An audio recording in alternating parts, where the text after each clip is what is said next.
एक अभी आसिम मुनीर ने सर एक जगह ये भी कहा था, लास्ट ईयर ही कहा था कि Pakistan has to become a hard state, हमें एक हार्ड स्टेट बनना पड़ेगा, उसका जो भी मतलब होता हो। शायद वो ये कहना चाह रहे थे कि भाई मतलब रूल ऑफ लॉ या गवर्नमेंट की रिट वो देश में पूरे में लागू होनी चाहिए।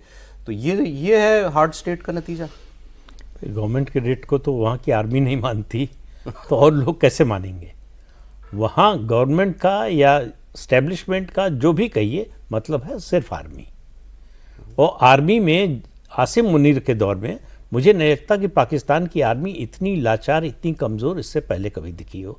जब से ये पहले आर्मी चीफ बने और फिर फील्ड मार्शल बने। तो कुल मिलाकर पाकिस्तान की जो हालत है वो चौतरफा घिरा हुआ है। करेक्ट। जिस अफगानिस्तान से दोस्ती पर इतना नाज था, और आप याद कीजिए कांधार हाईजैक, अगर अफगानिस्तान पाकिस्तान के साथ ना होता तो वो ना हो पाता। तालिबान को वो अपना सबसे बड़ा जिगरी मानते थे। आज अफगानिस्तान तालिबान उनके खिलाफ हैं। बलूचिस्तान में क्या हो रहा है आप बता ही रहे हैं। और भारत के साथ जो है ऑपरेशन सिंदूर अभी रुका हुआ है, खत्म नहीं हुआ है। और अभी 4-5 दिन पहले किसी कार्यक्रम में एनएसए ने जो बात कही, एक वाक्य उन्होंने कहा कि पाकिस्तान 1-26-11 और करे और बलूचिस्तान भूल जाए। तो इसका मतलब भारत की पूरी तैयारी है। ये इस बार जो एक्शन होगा जी, वो पाकिस्तान के लिए मुझे लगता है जब से वो बना है तब से सबसे बड़ा एक्शन होगा। अब क्योंकि लड़ाई दूसरी तरह से लड़ी जा रही है, इलेक्ट्रॉनिक वॉरफेयर है, उसके अलावा जो है एयर पावर का इस्तेमाल होता है।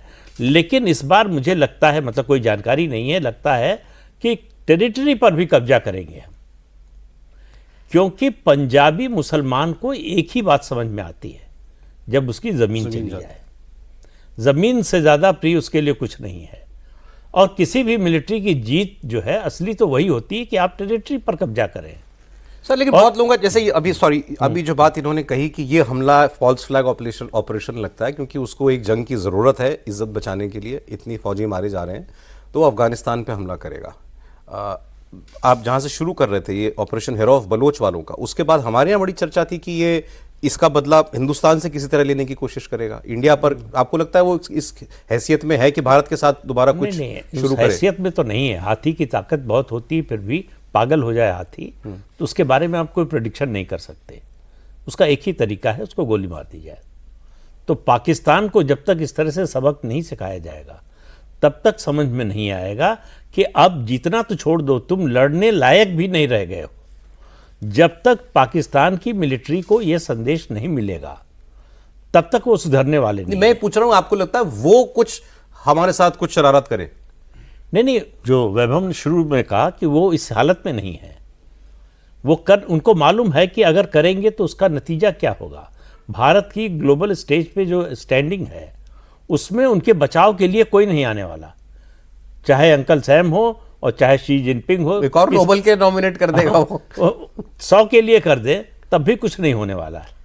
ये अमेरिका को भी मालूम है, चीन को भी मालूम है। न चीन सामने से आएगा मदद करने के लिए, तो हथियार दे दे, कुछ इंफॉर्मेशन दे दे, वो सब अलग चीज़ें हैं। न अमेरिका आएगा। अमेरिका और चीन दोनों के लिए पाकिस्तान एक इस्तेमाल की चीज़ है अपने नेशनल इंटरेस्ट, अपने स्ट्रेटजिक इंटरेस्ट को आगे बढ़ाने के लिए। इससे ज़्यादा पाकिस्तान की अहमियत उनके लिए कुछ नहीं है। सौरभ जी, मैं एक इशू आपको बताना चाहता हूँ। जब पाकिस्तान का prime minister hybrid government sir आजकल हाइब्रिड स्ट्रांग बोलने लगे और आर्मी चीफ गया था और वो मिनरल्स दिखाए वहाँ पर एक डब्बे में, और ट्रम्प साहब बड़े खुश हो गए। जब ये बात चल रही थी तो बलूचिस्तान के जो BNA है, जो बलूचिस्तान नेशनल असेंबली, जो उनका एक पॉलिटिकल विंग है, उन्होंने अमेरिका को चिट्ठी लिखी। और उनके आदमी भी अमेरिका में बैठे हैं जो नेटवर्किंग करते हैं वहाँ। उन्होंने बोला देखो हम बलूचिस्तान है, ये बलूचिस्तान की ज़मीन है, सब यहाँ पर copper, zinc, gold, rare earth minerals हमारे पास है, ये पाकिस्तान का नहीं है। तो आप पाकिस्तान से क्यों बातचीत कर रहे हो? हमारे साथ बातचीत करो, हमसे मुआहिदा करो। मुझे लगता है अभी अमेरिका में कॉन्फ्रेंस हुई थी रेयर अर्थ्स के बारे हाँ, में, जिसमें भी हमारे विदेश पाकिस्तान मंत्री को गए। नहीं बुलाया लेकिन हिंदुस्तान को बुलाया। देखिए अमेरिका का जो डीप स्टेट है वो बहुत दूर की सोचता है और अपने लिए बारे में वो सोचता है, उसके लिए हर ताकत इस्तेमाल करता है। मुझे हैरानगी नहीं होगी कि अगर अमेरिका भी बलूचिस्तान को आज़ाद होने में मदद करेगा और फिर बलूचिस्तान के साथ मुआहिदा करेगा, क्योंकि इससे दो फायदे, एक सबको फायदा है, चाइना ग्वादर का इस्तेमाल नहीं कर पाएगा, बलूचिस्तान के मिनरल्स और जिंक वगैरह बलूचिस्तान और अमेरिका इस्तेमाल करेगा अपने लिए, और मोस्ट इम्पॉर्टेंट कि ईरान का जो ईस्टर्न फ्लैंक है वो अमेरिका को मिलेगा इस्तेमाल करने के तो वो तो अभी भी दे देंगे ये, मतलब वो पाकिस्तान तो मतलब अमेरिका हाँ, के लिए कुछ भी कर लेकिन- सकता है। बलोच इस्तेमाल बलोच करने देंगे इस्तेमाल तब ना। देंगे कि नहीं, ये है ना, वो भी अपनी कीमत ढूंढेंगे। देखिए इस पे मैं थोड़ा सा डिसएग्री करूंगा सर के साथ।